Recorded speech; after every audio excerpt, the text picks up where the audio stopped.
One thing that I've learned since I became a mom is that babies are very capable. I always knew it, but I didn't know how much until I saw my own kids do things that I did not expect. I remember one of the most striking moments that showed me this was one afternoon back when my daughter was, say, 14 or 15 months. I was in the kitchen trying to clear up some dishes that were piled up in the sink, and my daughter really wanted to play with me. To kind of distract her, I decided to sing a song that she liked. Head, shoulders. I stopped washing the dishes and touched my head, shoulders, knees, and toes. Instead of copying me as I expected, she just looked at me for a while and then left. I thought I was very boring and she decided to move on to do something else. That was okay for me because at that point, I really needed the time anyway. However, a few seconds later, she waddled back into the kitchen carrying a large pink book. It took me a while to notice, but I saw that she had brought me the book that had the song Head, Shoulders, Knees and Toes. I was shocked but definitely very impressed. She couldn't speak yet, but she communicated with me. It's like she told me that she knew exactly what I was talking about. I remember going to the bookshelf with her afterwards to just see how much she knew. And she picked out most of the books that I displayed either by me saying the title or by repeating a phrase that I know she loved from the book. The story we will hear today will show us just how capable our babies are, especially when you find yourself helpless and vulnerable. This is the second episode of Mama Tales Season 3. I'm your host, Sally Kuria. Our story today comes from Valentine. Val always thought that she would take her time to enjoy marriage before their kids came. But as we all know, sometimes things don't go as we planned. A lot of things happened once she discovered she was going to be a mom. She worked as a pattern drafter for a bridal shop that made bespoke wedding dresses. And when she shared the news with her boss, she lost her job. That caught her off guard, but looking back, the owner was probably going through some issues with her business, hence the very rash decision. She did try to offer Val her job back, but by this point, Val and her husband had made a major decision. She was going to stop working and be a stay-at-home mom to take care of their kids. Another thing that happened was that she struggled to bond with her pregnancy, something that a lot of women face. We pick up her story at the point where I asked her what she thought motherhood looked like before she became one. To be honest, I didn't think it would look like what it is looking at now. I used to babysit a lot. I used to babysit, like, babysitting was one of my, I think, hobbies. But even in church, I'd be like, let me babysit for you for those people who are in ministries. I was also in ministry, but for those people who are in ministry who didn't have, like, of course, on Sundays, it's not easy for you to have your help with you. So I would just volunteer to babysit, or if someone calls me home to go babysit for them, I'll be there. So for me, it was just like, okay, let me babysit now and then give you back your child, because I didn't know at your children wake up at night. What do you mean they wake up at night to do what? Why are they waking up at night? And then things like at regressions. I'm like, what are those? For me, motherhood was before marriage was just like this. It's okay. It's not that hard. It's not that hard. It can't be that hard. Mtoto mdogo hawezi kukushinda. Like, why would you allow your child to rule you? Yeah. Until I saw the other side. I was like, what in the gay talks is this? Like, do people go through this? Like, when I got my first daughter, I asked my husband, and people get 5 children. People get 5 children. Like, people get after going through this, and then the next year I'll see you pregnant, and then what? So for me, before marriage, things was just like, before babies, I was just like, it's not that hard. Until I got to the other side, and I was like, people don't talk about it. How did you feel once you figured out that this is your new reality, that you're going to be a mom soon? Once I figured out, I actually, like, I didn't, it didn't, the joy didn't just come like that. It was a day at a time. Like, I had to convince myself. So it kind of took a while. I won't lie. It kind of took a while, and then I decided, you know what? Like, not even decided. Like every day, I would convince myself, like, you know, Val, you're pregnant. Val, you're pregnant. So I used to be a dancer. I used to dance in church. So I think I did that until when I was 10 weeks. My body was just like refusing because it was intense.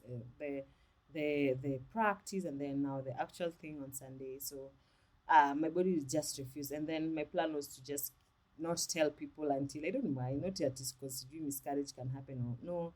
My plan was just to keep it between us first before telling family and friends. So, uh, but the reason behind that was for me also to accept it first so that I can put it out there. So every day I would just give myself this talk like, you're pregnant, your child is a beautiful thing. You're so glad you're pregnant. Like, you should be glad you're pregnant. Other people are looking for this child. And then I believe in God, and I'm a Christian. So, and then God gave me the verse for this child you prayed for. I think it's First Samuel. I'm not sure, but for this child you prayed for. So I like that was the verse of the season, like for the whole season, then 9 months. Like that's what I kept on telling myself. And then until I got to a point, I was like, ooh. So the first reality, the first time when I felt like I'm going to be a mother, and like I started owning it when I went for my first clinic appointment. And then I had the heartbeat. And then I started crying again. It's real. It's a baby. So I think that's when it's like it's just sealed everything. That imagine while you're pregnant and it's a real baby. It's not a puppy or it's not a cat. It's a real baby. So from then, that's when I started embracing it. And then I was like, no, I want to know the gender. Now, like I was, my best days were when I was going for my appointment. Yeah, those were my best days. So yeah, that's when I came to to accept and to mean that I'm pregnant, and to yeah, and to I was happy actually when I had the heartbeat. Like the heartbeat was everything. What was your biggest um, shocker once you became a mom? My biggest shocker was the fourth trimester, and then how different me and my husband were. I thought we were in the same page. Like, dude, we planned this thing pamoja. We said this is how we're gonna raise our children, and then yeah, kidogo kidogo, you are signing off. Like, what is this? So fourth trimester was hard because one, I did an emergency CS with my first child, so healing was healing was something else, and then the fact that that child could cry for almost 3 hours non-stop was something else. And then I got this girl during COVID, so no one was coming to visit you. And COVID hits, I think, in March 2020 in Kenya. Yeah, so I gave birth to this girl in Feb. So now things like going to clinic, appointments, things like now my husband's job they had to kidogo tengeneza things so that it can, because you see that's the time when people are working from home, but then they weren't working from, they had to work. So it was, to be honest, it was hard. That was like one of not sleeping, like having a wound, baby is crying. And then the other thing that really hit me was milk. I didn't know like it takes time for milk to come. Like Mbaka, I opted for formula. So that's when we know I knew me and my husband are different. My husband's like, we're not giving this baby formula. You're breastfeed. I'm like, but why am I getting the milk? So my mom is even my mom came and she's like, you guys just give this child formula, because at the end of the day, this milk is not coming. So that's when I was like, so there was kidogo argument between me and my husband, but the milk part was also difficult. And now the fourth trimester, not sleeping, the baby is crying, you don't know why they're crying. She's crying, you're like, why are you crying? You're just fine. I've changed your diaper, I've given you milk. you've slept. I don't know why you're crying. I didn't know things like colic. So yeah, for trimester was just hard for me, for real, for real. Yeah, I remember there's one time I went to the toilet and I cried. I cried. I cried. So I just went. It's like I'm going to the bedroom, and then I just shut the door, and then I sat there, and then I cried. So I think my husband was like, "Hey, this person has been in this toilet for a while." So he comes, "Hey," I'm like, "What's wrong? What's wrong? Why are you crying?" And I'm like, "Hey, where?" Because now you feel like, why can't I produce milk? Why can't I produce? See, I think it's natural. So yeah, so I think I even got to not a PPD, but I had baby blues or something. One of the things that you talked about when you sent in your form is body issues, right? Like how you probably interacted with what you looked like or felt like after you became a mom. So maybe what I would want to ask is, before you became a mom, right? Like what was the relationship that you had with your body? I like before I became my mom. I was just I wouldn't say like I was a slim girl. No, that's a lie. I just felt like I was fat, and which I was okay with that. Like from when I was younger, like I was just this kaplump girl. Like it was fine. I didn't see any problem with it until people started body shaming. Like, but I've never gotten a like. Actually, let me tell you, not even that. Come to think of it, um, body shaming started in my family. Like the people I know, yeah. But like I said, it wasn't. It was just, it's fine. Be like, no, me no na, no, me no na, cause well, yeah, something like that. So it wasn't even bothering me. And then I started. So I started. Now I got the baby, and now you have to eat for two, which I realized is a lie. After my second baby was like, it's a lie. You don't have to eat for two. Maybe you drink for two. Maybe you drink for two. Yeah, don't eat for two. So me, I'm just here, they're pumping with uji. Yeah, take porridge. You need milk. Take njahes. You take what? Take. Like, okay, fine. So I'm just eating, and then you're just eating because now your excuse is I'm a breastfeeding mom. I'm a lactating mom. So lazima I have to eat. So after 2 months, my body is just it's something else. And then I realize I have a bulge in my tummy, like around my cord, my navel. There's a bulge, but it wasn't painful. So I call a friend of mine who's a nurse. I'm like, hey, I don't even think it's after 2 months. It's like a month or so. I call my friend. I'm like, hey, yeah, my first baby. I'm like, I've discovered something and I don't know what it is. Like, I've never had it before. So my friend is like, if it's something threatening, you wouldn't be alive. So is it painful? I'm like, no. So I realize if I like stand for long, or if I walk for long, or if I just do, because I didn't have a help like at that time. It was just me and my husband.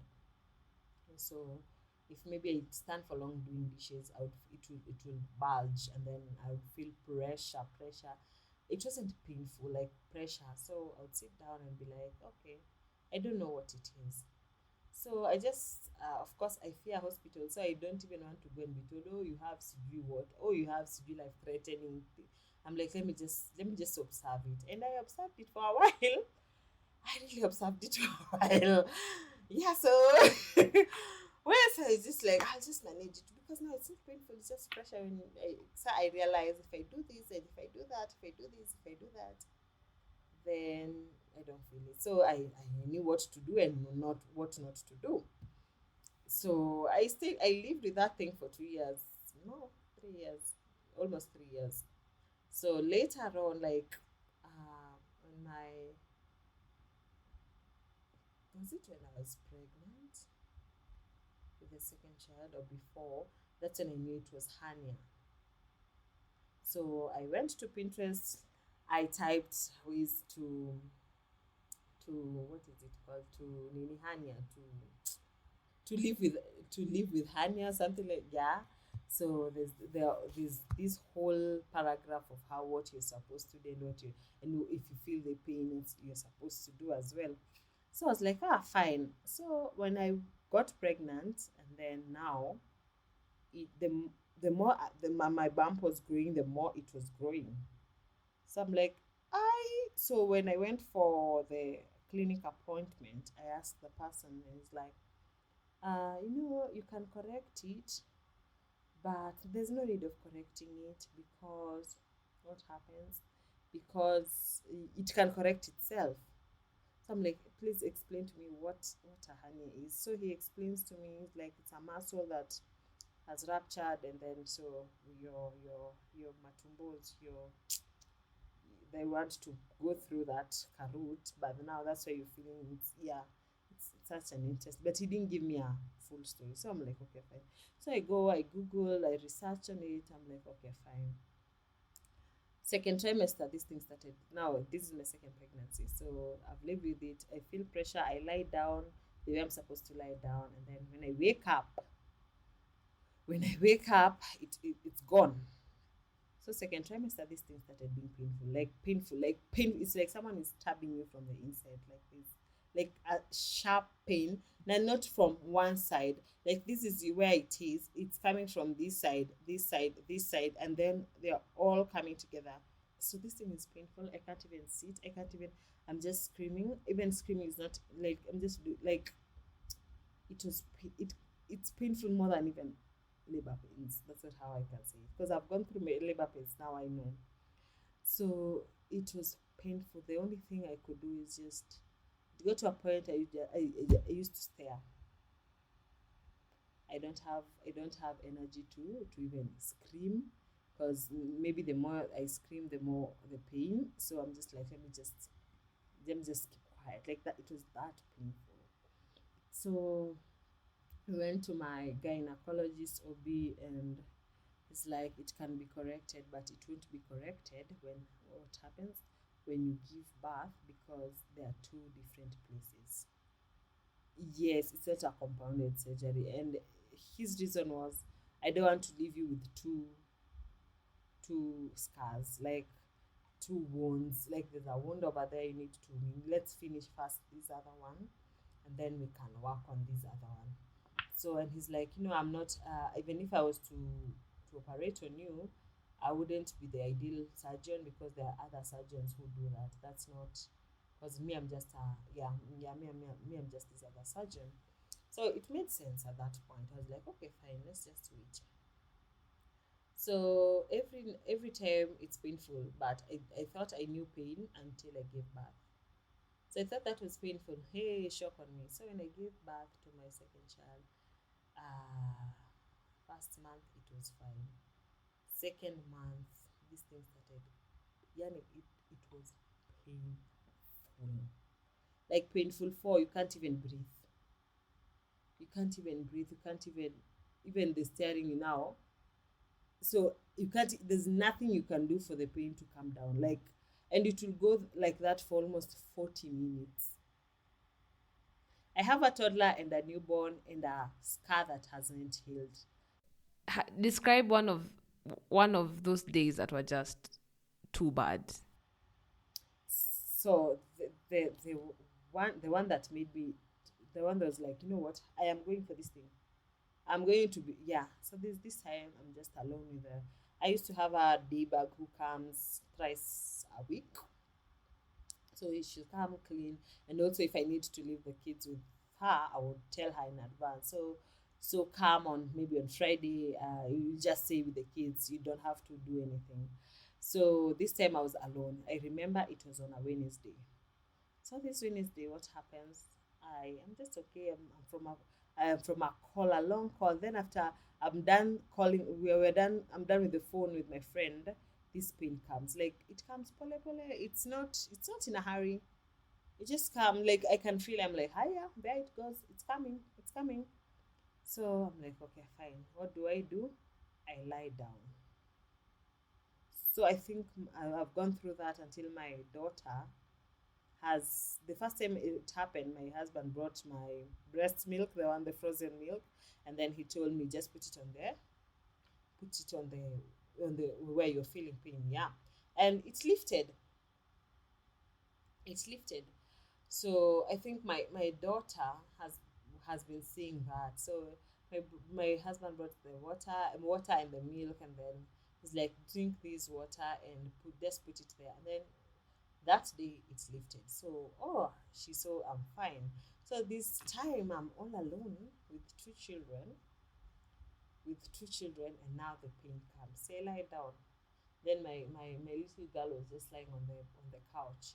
So I lie down, and then I tell her, Yanzi, my pain is coming. She's like, oh no, okay. It's like, okay. So now it comes. It's so I call my husband. I tell my husband, hey, the pain is coming. So my husband said, call the help. The help wasn't living far. So I call the help. No, my husband called the help. I'm like, hey, are you around? She's like, no, I'm not around. So the pain has been there. I've felt the pain when the help is around. So she sees what I go through. She's like, okay, I'm not around, but I'm not far. So my husband's like, hey, Val is not feeling too well.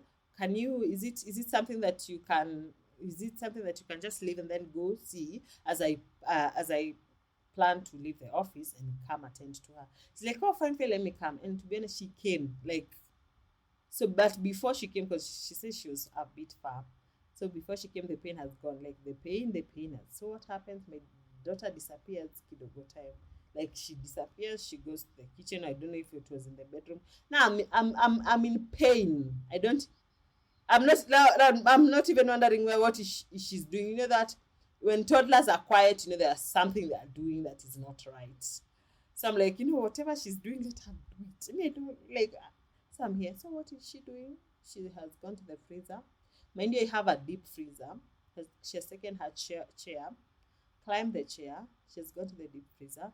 She's opened the deep freezer. I normally have stuff on top of the deep freezer. Yeah, I don't know. Like, she removed the things, and then she opened the deep freezer. She brought the milk, and then she's like, "Mama, here we go. Put it on the boo boo. Put it on the boo boo." I'm like, "Okay, thank you." So I put it on the I'll put it on the boo boo, and then she goes and brings me water. I think the same thing she did with the chair. Climbed the chair, got me water, and then she came. And then now she's holding her hands are all over her waist. Now she's in charge. Mama, if you do that, you'll feel better. Okay? Are you feeling better? Are you feeling better? Now she realized her sister is crying. What does she do? So I was almost there. I had the way I had placed myself near the couch, because my daughter was on the couch. So she pulls the sister. She pulls the sister by the legs, and then my legs were. I was lying on my back, facing up, and then my legs were lifted kidogo. So she pulls and then what does she do? She brings the sister to my lap. Hmm? Yeah. And then she brings the baby Jim. She brings the baby Jim. She puts it next to me. And then let me tell you, at that point, I don't even. I'm only concentrating on myself, but I'm also looking at her.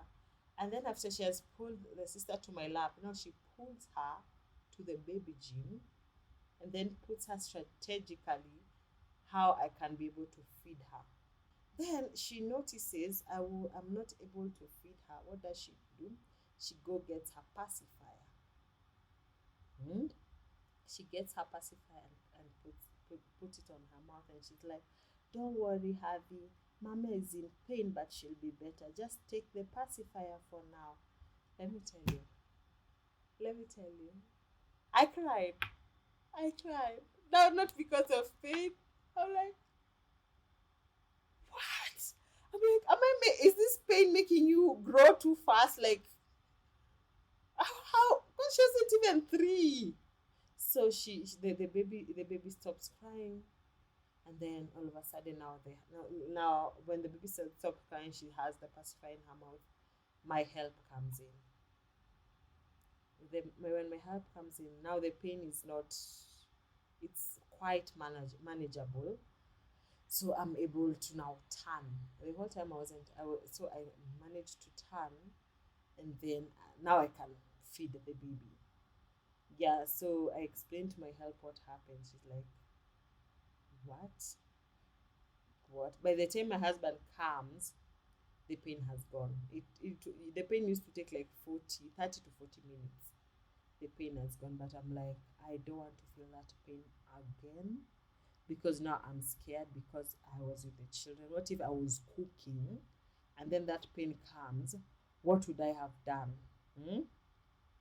Or maybe I was, maybe bathing the children, or even maybe I'm in the bathroom, and like, I was like, let's go to the doctor. So we go to the doctor, and the doctor says it doesn't look like an emergency per se, because it what happens is that the it kind of ties when it's emergency, so you're not able to the food you're not able to poop, or the food, or you're not able to keep the food inside, like you vomit. So I was like, you know what, me, I don't want to know if it's emergency or not emergency. Book me for an appointment. I want this thing to be corrected. And that's what they did. She did struggle to find a hospital that will not charge an arm and a leg because her insurance wasn't too keen on paying for the surgery. She ended up at KU referral and got their mom to come over to take care of her toddler and the newborn. What she thought would be a quick in and out procedure ended up taking much, much longer because of an influx of patients and a miscommunication between them and the doctors. After seeing how much pain she had, they took her in and found out that the hernia was a lot more complicated than what the scans had shown. Anyway, they fixed her up and she was able to go home. She's doing well now and healing from that surgery and her recent birth as well.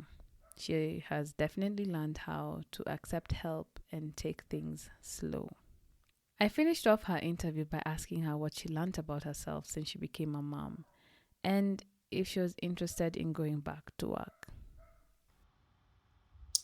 uh like, since I became a mom, what I've learned is I'm a very resilient woman.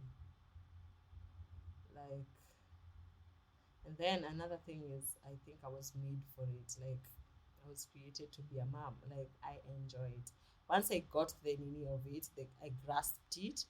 Now I enjoy being a mom. Like, there's nothing my toddler can show me, and I'm like, you will not try me today. Yeah, your tantrums. And then the other thing is just um, how I manage her tantrums. Like, the when I got the when I found out that tantrums are normal and they're like a milestone, I'm like, like the other, yeah, that's resilience. And just know I was made for this. It's hard. I'm not saying motherhood is not hard. It's hard. Sometimes you just want to take a nap and sleep. Sometimes someone calls you like, oh, so I'm going here. You wanna come, but you can't come because you have two people there who are looking at you like this.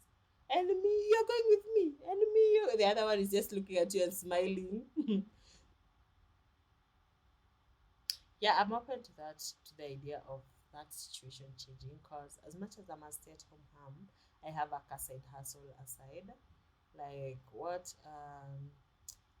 But for now, I'm planning to be a stay-at-home mom until all my children have gone to school, because we've decided we just want two children. Yeah, yeah. So when all of them have gone to school, then there's nothing for me to do for those kidogo hours. From 8 to like 12:30, or from 8 to like 3. There's a lot you can do with that, with those hours. So for now, I'll be a stay-at-home mom. But other than that, after when the children have gone to school, then I think I can still continue doing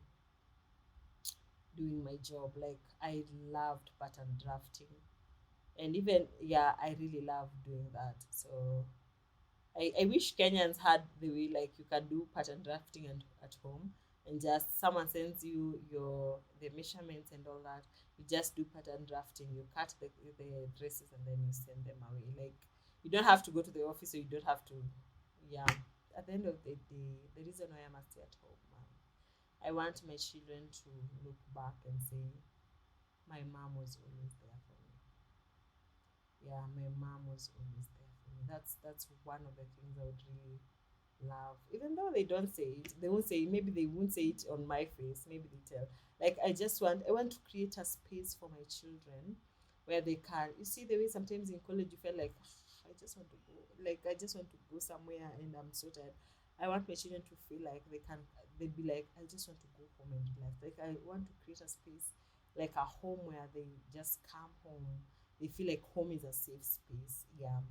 Like that's what I want to make my children feel like they can always come home. There will always be food for them, and then like there's always be warm hugs and time for them. Like I want to create time for my children. That's one thing I want to do.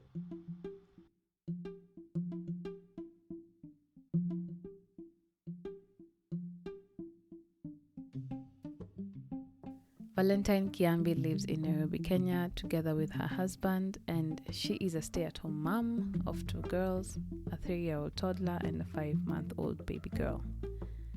She is also a very talented pattern drafter and was one of the amazing people who worked on my gorgeous wedding dress many, many moons ago. Thank you for listening to this episode. Come back in the next 2 weeks where I will be kicking off a very exciting series. This series will follow a young couple on their parenthood journey.